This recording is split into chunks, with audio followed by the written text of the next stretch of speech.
Good evening and welcome to the season finale of 16 by 9, The Bigger Picture. I'm Mary Garafello. They are Canadian criminals who broke the law across the border and are doing time in U.S. jails. But a treaty between Canada and the United States says they can serve their sentence here. So why aren't they? Our Francis Silvaggio tonight with a story about Canadian criminals in American jails and why we should even care. Amanda McLaren thought she had the perfect life. The 28-year-old fell in love with Michael Dudas, an up-and-coming BC musician.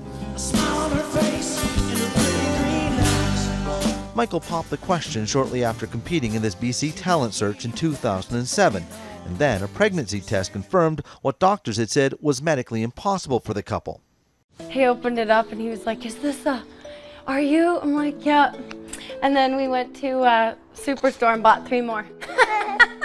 Just to make sure it was true. Gonna go see Daddy? Yeah.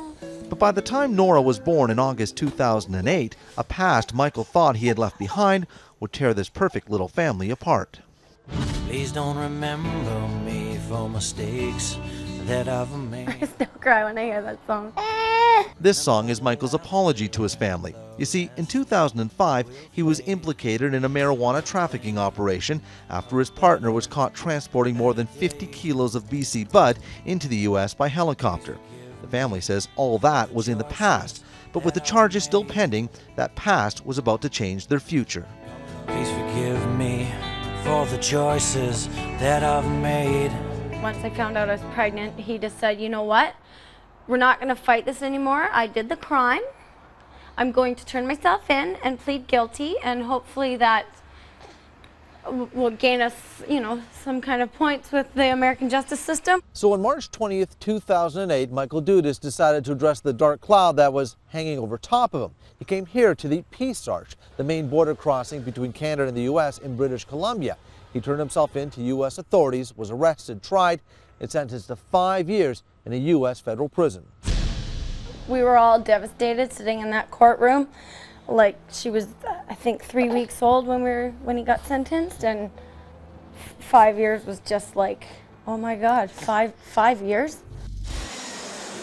Today, Amanda and Nora must fly to Los Angeles and then drive nearly 2.5 hours north deep into the Mojave Desert to see Michael at the California City Federal Correctional Facility for foreign inmates.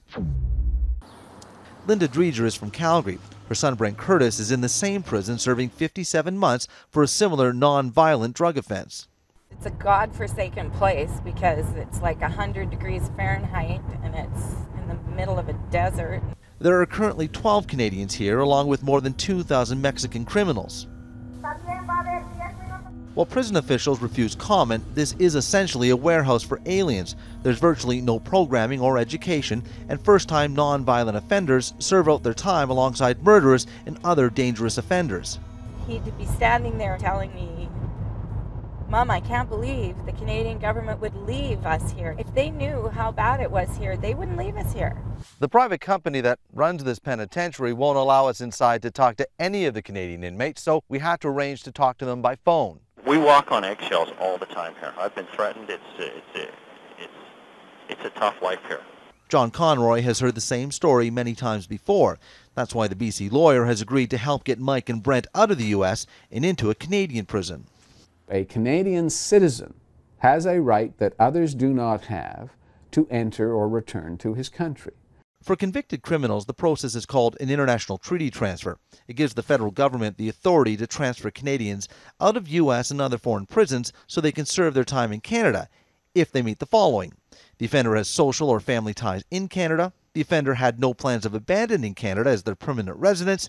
The foreign prison system threatens the offender's security or human rights, or the offender is not considered a security threat to Canada. In both Michael and Brent's cases, the U.S. authorities said okay. But Canada's Minister of Public Safety, Peter Van Loan, said no.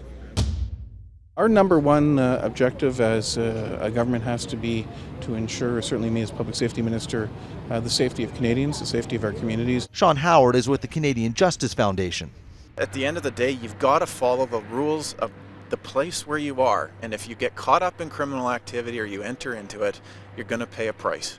But BC's Simon Fraser University criminologist Neil Boyd wonders who's really paying that price.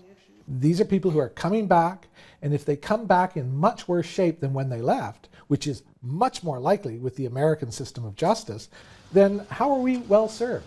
In fact, it's worth noting that all of these foreign inmates will be deported at the end of their sentence. Since their crimes were in the U.S., they will have no criminal record when they arrive home, no parole restrictions, and no programming to prepare them to return to their communities. What would be the safest thing for the Canadian public? The minister seems to be saying, leave them in that other country until they're deported back free and clear of any restrictions whatsoever. My opinion is, treaty transfer them back into the Canadian system so they become known to our correctional system. Approvals have declined under the current government, but Ottawa says nothing has changed. We have focused significantly on what the statute says, ensuring that our decisions are sound, that they can sustain any judicial review efforts. But families say, like their loved ones, the government has turned its back on public safety as well. Linda is leaving California, unsure when she'll see her son again. It might be a year again. And every time you see him, he's changed. Like there's a change. And it's sad. It's really sad. I think I'll buy me a boat and head on down to the coast. Michael Dudas's family has left as well. I can't just give up and say, okay, I have to fight. Otherwise, I have nothing left. You know, I have to get home.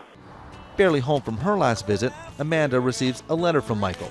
It's their only lifeline to each other. A family photo from the visit is a reminder of what they have together, but also of what they have lost.